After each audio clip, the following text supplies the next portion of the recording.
See, one that's actually significantly smaller than that one, and a little bit more capable, actually. I'm pretty sure it's going to be quite a bit more capable than a Core 2 Duo. And I was thrilled. I definitely will get a lot of use out of this. Anyway, we can take a look at the specifications of this specific model. It's the GK3V. I'm not sure exactly what the difference is between these specific models. They might be just aesthetic. And it comes in silver, which I think looks pretty slick. It comes configured with DDR4 RAM, and you can see it goes from 4 gigs to 32. I got the 8 gig variant. And I believe my desktop right now only has, I want to say it's 4 gigs, which is pretty sad for a computer. It's only running Windows 7, so this is already double the RAM. And the ROM, so what they call ROM is your SSD, is anywhere from 64 to 512. I got the 128 gig version. I actually have a spare 512 gig stick, an M.2 that I pulled from my laptop when I upgraded it to 2 terabytes. So I could actually clone this and upgrade it to 512. But for now, I'll stick with the stock SSD, and I'll test it based off of that. And US power supply, etc., etc. Very nicely packed, and they do have a little sticker here so that you know you're getting a new product. Just gonna cut that and slide this out. Very nicely packaged. So I can't remember exactly what this what the price for this specific configuration is off the top of my head, so I'll put a little text down here with the exact price for this model. But yeah, you can see the unit itself is right here, and it is cold because it's cold outside, and this was sitting on my doorstep when I woke up. And there's a bit of sort of, I guess, packing material or something there. But yeah, here's the unit itself, already getting fingerprints on it. I think that's just condensation. And the unit itself, there's all this, yeah, it feels like plastic. Yeah, I'm pretty sure this is like ABS. And all these like little black specks, they're not actually like scratches on the unit. They're just, I guess, like the foam or something like that. I know, yeah, we have the unit itself here, model GK3V as it said, and the configurations there. CPU is a Gemini Lake. I believe it's like a Celeron J4125. It is a quad-core processor. There, and you can see lots of cooling vents all along the side. And I believe, yeah, here you go. You have legacy VGA output for video. You have 2 HDMI ports. I love having multi-monitor setup, so that's definitely going to be really cool. We have a USB. It says USB 4. I guess they're counting, yeah, USB 1, USB 2, 3, and 4. It's not like USB 4.0. That doesn't exist. But these 2 USB ports here are 3.0, and then we have 2 on either side here, 2.0 ports. So that'll be a good place to stick like a wireless dongle for like my wireless mouse and keyboard. We have our DC input, which is a barrel jack. So we have our LAN port here. We have like a Kensington lock and a headphone jack. It says that supports mic as well. And we have a power indicator light here and the power switch on the side there. It's just a momentary. And yeah, we have this very nice like kind of gold trim going around to just sort of set it off from the silver paint. We have a fan vent on the side, and it is actually lifted slightly off the desk and has a little rubber feety. And 2 screw mounting posts, so if you wanted to, you could hang this on a wall, or, and yeah, that's about it. Yeah, there we go. It's all around inside. And I glossed past this. There's a little switch here. It's not really a switch. I believe it's a latch. You might actually have to remove this screw, I'm guessing, to get inside the case, because this will actually support, it has an M.2, but not only that, it'll actually support a full laptop size 2.5-inch SATA drive. It's a nice looking thing. Here we have more goodies. I'm guessing the AC adapter.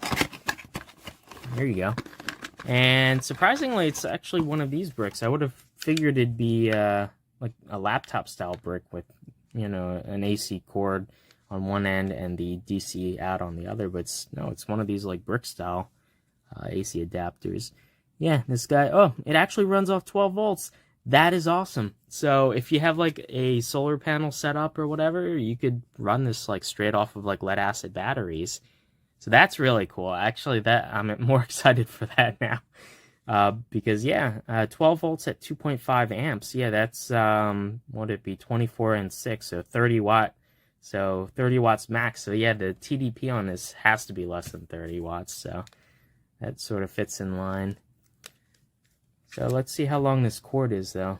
Yeah, it's kind of short. It's I want to say it's like 3 feet maybe. Maybe a little less. So if you are going to run this kind of somewhat a ways from an outlet, you might need an extension cord, or you can maybe extend this end using like a barrel jack, double-ended barrel jack male to female extender there. But yeah, it's a little bit short, but we have a HDMI cable, which is an HDMI cable. Nothing special there. We got some paper goodies. We got the user manual, which, okay, yeah, English. Yeah, which is about like 5 or 6 pages, so it's not going to be very in-depth. And yeah, I noticed that they have a couple different styled modelings. I'm guessing that's what the model number alludes to. There's different designs here. You can see this one looks a little bit different, but the layout of all the ports and everything looks the same.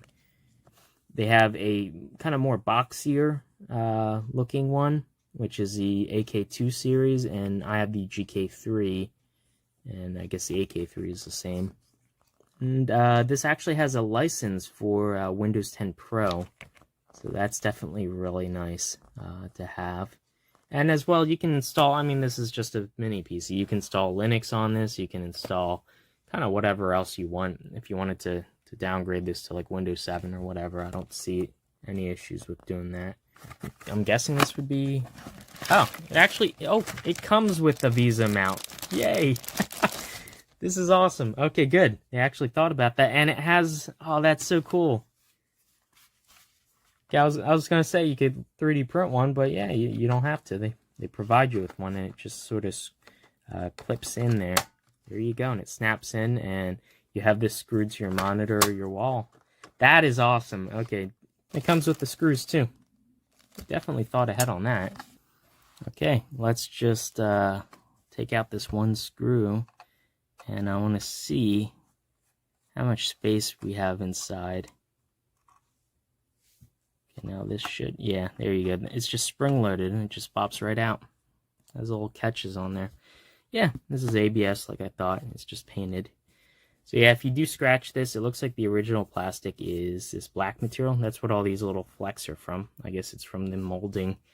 They're just sort of broken off pieces from the flashing. But anyway, yeah, it's black, so if you scratch it, you will see black. So if that's a concern for you, then maybe, I think I saw this does come in a black color. If you get a black color, I'm guessing it'll be much less obvious if you get it scratched. And here we have the gold plastic. It goes all the way around. And yeah, here we have the hard drive just sits in here. And yeah, it just screws in from, I guess you take the screws, if you pull the drive from somewhere, it'll come with screws. You can just screw it in there. But yeah, we have a little piece of tape here, just holding it down. There's some kind of washer here, not sure why. So yeah, we have our SATA cable right in here. We have a couple more screws here. I wonder what this washer was for. It was just like taped on there. Okay, 3 screws and the bracket comes right out. See one screw here. And interestingly enough, there's like a male USB-C port sticking up there at a right angle. That's really weird. I wonder what that's for. It has to be for something. give me a sec. I'm gonna see how exactly to get this apart further. Before even turning it on, of course, I gotta take it apart. Okay, I figured it out. Of course, it's under the little rubber feet. There's just 4 screws. And you gotta remove this at a bit of an angle so that the switch clears. So I guess pull it out from this side first, and then you can just pull this out completely. And that's just held captive in there, so it's not gonna pop out on you. So yeah, we have... Now we're down to here, and I can see 4 more screws. No screw in this corner, oddly enough. And we have the LED light. There is a little sort of connector going there. There's the, sorry about that. There's a sticker type, like flat flex Wi-Fi antenna, and that just is stuck right on here. So we just got to be careful not to rip that off. Oh, there's a screw in the corner here. Wonder if that's the missing screw in the corner down here. Okay, well, good thing I opened this up, because if that got dislodged and shorted something while it was on, that could have definitely been bad. Yeah, not too happy to see that. That was a little bit naughty of them. Sort of lifts off. The ports are in the back there, so you just got to clear them. And here we go. We have the entire motherboard right here, and yeah, you can see there's a ribbon just going off to the VGA port there, so you can't pull it all the way. Plus the LEDs and the antennas are still connected. So here we have the main heatsink, and yeah, you can see the fins right in there, and it's sort of angled at an angle, which is interesting. There's a lot of extra ribbon, like ZIF connectors that aren't connected to anything. These two, that's interesting. And is this like an IR receiver port or something like that? That's just not populated? That's interesting. We have the SSD here, and you can see, sorry about that, everything was not in focus. So yeah, you can see the SSD here, 128 gig. It's a, unfortunately, I just realized it's a shorter one. I have the 80mm 512 gig card, so it won't fit in here. This guy looks like it's maybe the 40 or 32mm one. So it's whatever, the shorter one. So unfortunately, yeah, if you are going to get an SSD to replace this, to upgrade, you'll need to get one that's the right size. And that's the CMOS battery. And yeah, I'm not going to pull off the fan and whatnot.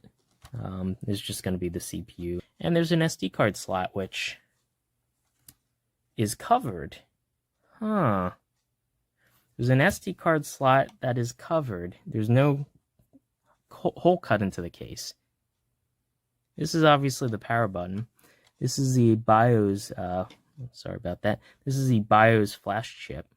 So if that's something that you need to know. But yeah, that SD, I wonder, I might try sticking in a blank SD card and see if it shows up as an extra drive. Because that's interesting, and if it works, you know, the hardware is there, as long as the software recognizes it. I might just cut a small slit in the case. There's an unpopulated ZIF connector in here. That's interesting. And yeah, we have all the right angle ports there.